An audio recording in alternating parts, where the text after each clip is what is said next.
I think we climbed only like 500 feet, right? 600. Okay, 600 feet. And it was only like a mile. It felt so hard. This is where airplanes turn on Wi-Fi. And you start moving deeper in the pain cave. Things get darker and darker. The grind gets harder and harder, but the views get more and more beautiful. So, is it worth it?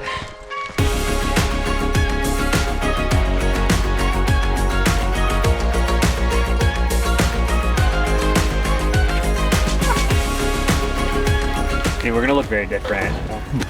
When we get back, we're gonna be looking very good. So. Look cute now, guys. Go.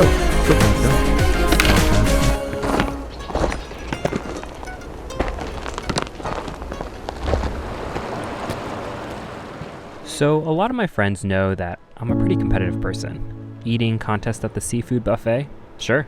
Sprint to the next stoplight during a bike ride? Count it down. Best rendition of My Heart Will Go On at the karaoke night? Okay, maybe not. Whether I win or lose, it was always to a friend, a stranger, or to myself. But when Jeff and Charles started discussing summiting Mount Lyell using words like mission and objective, I was suddenly exposed to a new type of competitor, nature itself. Up until that point, I'd been a casual outdoor enthusiast, and suddenly, I found my Mount Everest.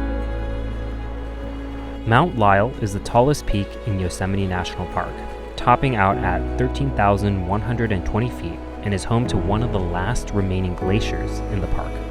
To get there, we opted for the most common approach, which was to start at about 8,500 feet and hike 10 flat miles along the John Muir Trail via Lyell Canyon towards Donahue Pass, rising about 1,000 feet in the last mile.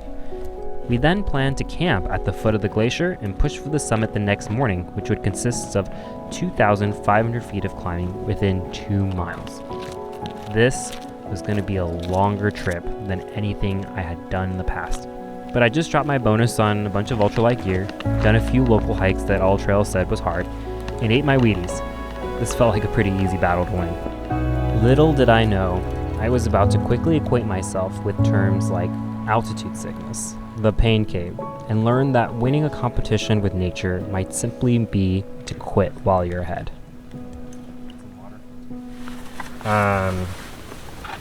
And you know what the pain cave thing is, it's like once you enter, it only gets darker. So before you get too deep in the pain cave, the correct thing to do is to pop a squat and have a homemade peanut butter and jelly sandwich.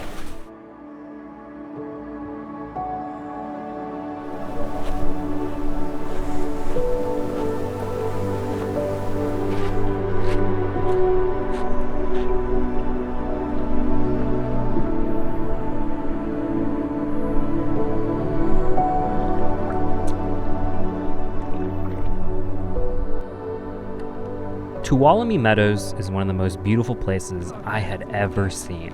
I firmly believe that only in a high alpine environment, where the sun is a little closer, the atmosphere is a little thinner, and the UV levels a little stronger, can you see deeper in the color spectrum.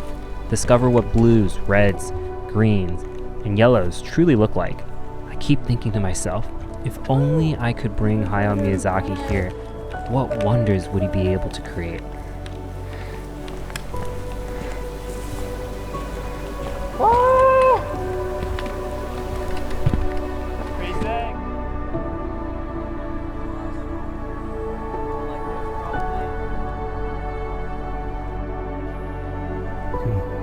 No way. That looks pretty intimidating. I'm not gonna lie. Walking the 10 miles along Lyell Canyon was some of the most beautiful hiking in the world. However, the last mile towards Donahue Pass and our campsite for the night was about to be absolutely brutal.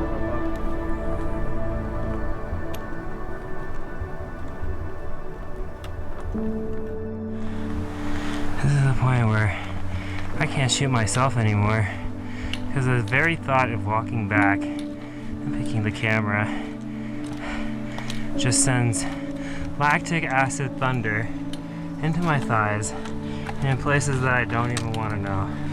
So that's why you get these guys instead.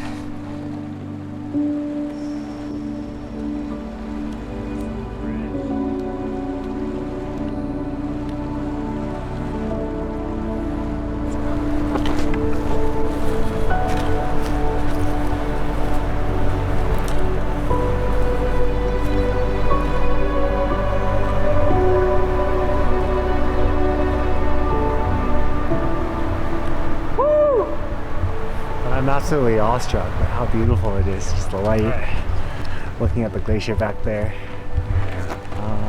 Canyon coming in was absolutely gorgeous. It's been a long day, and we worked pretty hard to get here, but no regrets.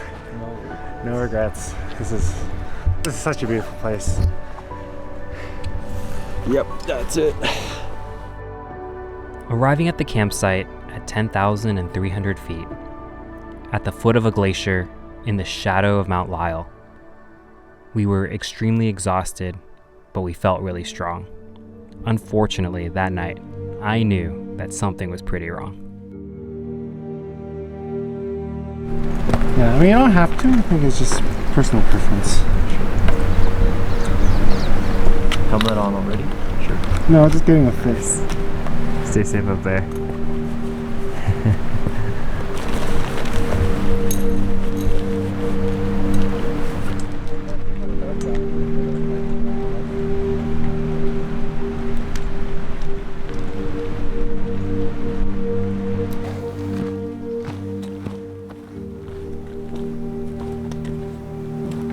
So I'm actually descending from Mount Lyell now. Did not end up doing the summit due to altitude sickness. Kind of sucks because I already carried all the stuff up here, and now I have to carry it all the way back down without completing the goal. But I think it was the right call. I've definitely had a lot of bad experiences with altitude sickness, so I'm familiar with what it's like, what my body's like when it's about to go into like shutdown mode, basically an immovable state of, and yeah, I just last night I was having all sorts of issues with like nausea and headaches, and this morning I took my final anti-nausea medication, but quickly realized that going in another 3,000 feet up in elevation probably wasn't going to be good for my symptoms. And you know, if I went into that shutdown state on Mount Lyell's summit, you know, the rescue would look very different than if I was rescued on trail or something like that. So I decided to quit while I was ahead and head down to an elevation that I know that I'm a little bit more comfortable in, just to be safe and not endanger my friends at all, who might have to help with my rescue if I were to start to be really, you know, immovable due to any kind of altitude condition. Definitely feeling the FOMO, but you know, Mount Lyell will always be there, and the next time I will be a little bit more prepared. So yeah.